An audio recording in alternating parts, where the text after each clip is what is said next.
ಪ್ರತಿಭಟನೆ ಮುಖ್ಯಮಂತ್ರಿಗಳ ವಿರುದ್ಧ ಏನು ಎರಡೂ ಕೋರ್ಟ್ಗಳು ಅಬ್ಸರ್ವೇಷನ್ ಮಾಡಿದೆ. ಆ ಅಬ್ಸರ್ವೇಷನ್ ಪ್ರಕಾರವಾಗಿ ನೀವು ತನಿಖೆಗೆ ಸಹಕರಿಸಬೇಕು. ತನಿಖೆಗೆ ಸಹಕರಿಸಬೇಕು ಅಂದರೆ ನಿಮ್ಮ ವಿರುದ್ಧ FIR ಆಗಬೇಕು.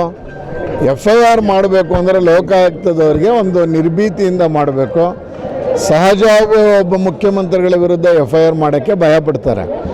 ಆದರೆ ಎಲ್ಲನೇ ಹಿನ್ನೆಲೆಯಲ್ಲಿ ನೀವು ರಾಜೀನಾಮೆ ಕೊಡಿ, ತನಿಖೆ ಮಾಡಿ. ನನಗನ್ಸುತ್ತೆ ತನಿಖೆ ಮಾಡಿದ ಮೇಲೂ ನೀವೇನು ನಿರಪರಾಧಿ ಅಂತ ಬರೋಕ್ಕೆ ಸಾಧ್ಯ ಇಲ್ಲ. ಈಗಾಗಲೇ ಹೈಕೋರ್ಟು ಎಲ್ಲ ಅಬ್ಸರ್ವೇಷನನ್ನು ಮಾಡಿದೆ. ಹೈಕೋರ್ಟಿನ ತೀರ್ಪೇ ಗೊತ್ತಾಗುತ್ತೆ ಏನೇನು ಮಾಡಿದ್ದಾರೆ ಅಂಥೇಳಿ. 197 ಪುಟ ಇರೋ ಕಾರಣಕ್ಕೆ ನೀವೇನು ಮತ್ತೆ ಅದರಲ್ಲಿ ನಿರಪರಾಧಿಯಿಂದ ಬರೋಕ್ಕಾಗೋದಿಲ್ಲ.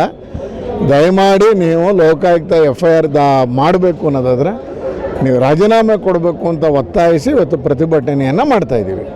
ನೀವು KDP ಮೀಟಿಂಗ್ ಹೋಗಲ್ವಾ? ಇವತ್ತು KDP ಮೀಟಿಂಗಿಗೆ ಹೋಗೋದಿಲ್ಲ. ಪ್ರಗತಿ ಪರಿಶೀಲನಾ ಸಭೆಯಲ್ಲಿ ಅಧಿಕಾರಿಗಳು ನಿಮ್ಮ ಬಗ್ಗೆ ಈಗ ಗೊತ್ತಾಗಿದ್ದಿಲ್ಲ, ಕೋರ್ಟ್ ಹೇಳಿದ್ದಾನೆ, ನಿಮ್ಮ ಬಗ್ಗೆ ಏನು ಗೌರವ ಇರುತ್ತೆ ಅವ್ರಿಗೆ? ಕಾಟಾಚಾರಕ್ಕೆ ಪ್ರಗತಿ ಪರಿಶೀಲನಾ ಸಭೆ ನಡೀಬೋದು ಅನ್ನುವ ಕಾರಣಕ್ಕೆ ಜೊತೆಗೆ ನಾನು ಅರೆಸ್ಟ್ ಆಗ್ತಾ ಇರೋದ್ರಿಂದ ಪಕ್ಷದ ನಿರ್ದೇಶನದ ಪ್ರಕಾರ ನಾನು ಇವತ್ತು KDP ಸಭೆಗೆ ಹೋಗೋದಿಲ್ಲ. ಮುಂದಿನ ದಿನಗಳಲ್ಲಿ ಮುಖ್ಯಮಂತ್ರಿಗಳ ಕಾರ್ಯಕ್ರಮಕ್ಕೆ ನೀವು ಭಾಗವಹಿಸ್ತೀರಾ? ದಸರಾ ಕಾರ್ಯಕ್ರಮಕ್ಕೆ ಭಾಗವಹಿಸ್ತೀನಿ. ಯಾಕೆಂದರೆ ದಸರಾ ಅನ್ನುವಂಥದ್ದು ನಾಡ ಹಬ್ಬ. ಚಾಮುಂಡೇಶ್ವರಿಗೆ ಅವಮಾನ ಮಾಡೋದಿಲ್ಲ. ಆದರೆ ಅದಕ್ಕೆ ಮೊದಲು ದಸರಾ ಪ್ರಾರಂಭ ಆಗೋಕ್ಕೆ ಮೊದಲು ದಯಮಾಡಿ ರಾಜೀನಾಮೆ ಕೊಡಬೇಕು. ರಾಜೀನಾಮೆ ಪಡೆಯೋದೇ BJPಯ ಉದ್ದೇಶ ಮತ್ತು ನಿಷ್ಪಕ್ಷಪಾತವಾದಂಥ ತನಿಖೆ ಆಗಬೇಕು. ಆ ಎಲ್ಲ ಹಿನ್ನೆಲೆಯಲ್ಲಿ ನೀವು ರಾಜೀನಾಮೆ ಕೊಡಬೇಕಾಗತ್ತೆ. ದಸರಾದಲ್ಲೂ ನೀವು ಉಳ್ಕೊಂಡ್ರೆ ನಾನು ದಸರಾ ಕಾರ್ಯಕ್ರಮ ನಿಮಗೋಸ್ಕರ ತಪ್ಪಿಸ್ಕೊಳ್ಳೋಕ್ಕಾಗಲ್ಲ. ಆ ಸಂದರ್ಭದಲ್ಲಿ ಚಾಮುಂಡೇಶ್ವರಿಗೆ ಅಗೌರವ ಮಾಡದೇ ಇದ್ದಂಗೆ, ಮೈಸೂರು ಜನತೆಗೆ ಅಗೌರವ ಮಾಡದೇ ಇದ್ದಂಗೆ ಕಾರ್ಯಕ್ರಮದಲ್ಲಿ ಭಾಗವಹಿಸ್ತೀನಿ. ಬಿಜೆಪಿ ಪಕ್ಷ ಮನೆಯೊಂದು ನೂರಬಾಗಿಲು ಅಂತ ನನ್ನ CM ಸ್ಪೀಚ್ ಕೊಟ್ಟಿದ್ದಾರೆ.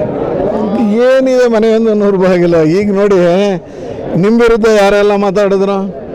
ನೀವು ಮೊದಲು ಹೇಳ್ತಾ ಇದ್ರಿ ಹೈಕೋರ್ಟ್ಗೆ ರಾಜಭವನ ದುರುಪಯೋಗ ಆಗಿದೆ ಅಂತ. ಹೈಕೋರ್ಟ್ ಏನು ಹೇಳ್ತಾ? ರಾಜ್ಯಪಾಲರು ಮಾಡಿರುವಂಥ ತೆಗೆದುಕೊಂಡಿರುವಂಥ ನಿರ್ಣಯ ಸರಿ ಅಂದರು. ನನ್ನ ಅದಕ್ಕೆ ಜಮೀರ್ ಅಹಮದ್ ಏನು ಹೇಳಿದ್ರು? ಪೊಲಿಟಿಕಲ್ ಜಡ್ಜ್ಮೆಂಟ್ ಅಂದ್ರೆ ಕಿತ್ತಾಕಬೇಕಾಗಿತ್ತಲ್ಲ. ಭೈರತಿ ಸುರೇಶ್ ಅಲ್ವ ಇದಕ್ಕೆಲ್ಲ ಕಾರಣ? ಭೈರತಿ ಸುರೇಶನ್ ಯಾಕೆ ಇಟ್ಕೊಂಡಿದ್ದೀರಿ? ನನಗನ್ಸುತ್ತೆ ಭೈರತಿ ಸುರೇಶ್ ಅವರು ರಾಜೀನಾಮೆ ಪತ್ರನ ಜೊತೆಗೆ ತರಬೇಕಾಗಿತ್ತು.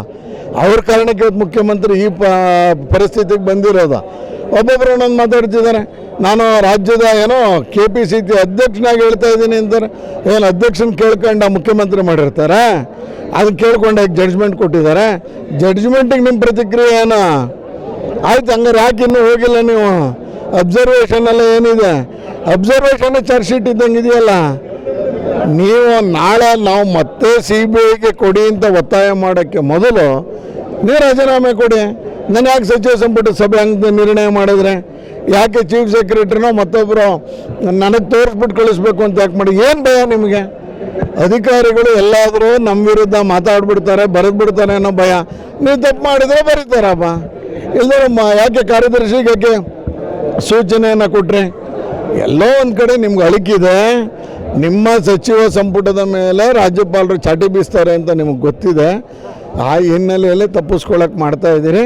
ಇದು ಯಾವುದು ಸಾಧು ಅಲ್ಲ. ನೀವು ರಾಜೀನಾಮೆ ಕೊಟ್ಟರೆ ಮಾತ್ರ ಇದಕ್ಕೊಂದು ಅರ್ಥ ಸಿಗುತ್ತೆ ಅನ್ನುವಂಥ ಕಾರಣಕ್ಕೆ ನಾವು ಪ್ರೊಟೆಸ್ಟ್ ಮಾಡಿ. ನರೇಂದ್ರ ಮೋದಿ ಇದೇ ಸಿಚುವೇಶನಲ್ಲಿ ರಾಜೀನಾಮೆ ಕೊಡಲಿಲ್ಲ, ನಾನೇ ಕೊಡಲಿ ಅನ್ನೋದು. ನಾವೇನು ಹತ್ಯೆ ಕೇಳ್ತಾ ಇಲ್ವಲ್ಲ? ಇವ್ರ ಕಾಲದಲ್ಲಿ ಹೆಡ್ಡತ್ತಿ ಆಗಿದೆ ಕಳೆದ 1.5 ವರ್ಷದಲ್ಲೇ. ಹುಬ್ಬಳ್ಳಿಗೆ ರಾಜೀನಾಮೆ ಕೇಳಿದ್ವಾ? ಇವ್ರು ಕೇಳ್ತಿರೋದು ಗೋಧರಾ ಹತ್ಯೆಗೆ. ಇವತ್ತು ಇವ್ರ ಕಾಲದಲ್ಲಿ ಹತ್ಯೆಗಳಾಗಿಲ್ವಾ? ಹೆಡ್ಡಂದಾಗಿದೆ. ಹುಬ್ಬಳ್ಳಿಯಲ್ಲಿ ಮಾಡಿದ್ರಲ್ಲ, ನಾವು ಅದಕ್ಕೆ ರಾಜೀನಾಮೆ ಕೇಳಿದ್ದೀವಾ? ಗೋಧರಾ ಹತ್ಯೆಗೂ ಇದಕ್ಕೂ ಏನು ಸಂಬಂಧ? ಗೋಧರಾ ಹತ್ಯೆ ಸಾಮೂಹಿಕವಾಗಿ ಆಯಿತು, ಎಲ್ಲೂ ಸಾಮೂಹಿಕವಾಗಿ ಆಗಿದೆಯಲ್ಲ. ಇವ್ರು ರಾಜೀನಾಮೆ ಕೊಟ್ಟಿದ್ದಾರಾ? ನನ್ನೇನೋ ಒಬ್ಬ ಚಾಕು ಹಾಕೊಂಡು ಚುಚ್ಚಿದ್ನಲ್ಲ, ರಾಜೀನಾಮೆ ಕೇಳ್ತಿದ್ದೀವ? ನಾವು ಕೇಳ್ತಿರೋದು ಮೈಸೂರು, ನಿಮ್ಮ ತವರು ಜಿಲ್ಲೆ ಮೂಡಾದಲ್ಲಿ ನೀವು ಫಲಾನುಭವಿ, ಅದಕ್ಕೆ ಕೇಳ್ತಿರೋದು ಸ್ವಾಮಿ. ಅದಕ್ಕೂ ಗೋಧರಾಗೂ ಏನು ಸಂಬಂಧ? ಏನು ಒಂದು ಹಿಂಗೆ ಜಾಗ ತಗೊಂಡಿದ್ದಾರೆ ನರೇಂದ್ರ ಮೋದಿ ಎಲ್ಲಾದ್ರ? ಕಂಪ್ಯಾರಿಸನ್ ಮಾಡ್ಬೇಕಾದ್ರೆ ಒಂದು ಇರಬೇಕಲ್ಲ.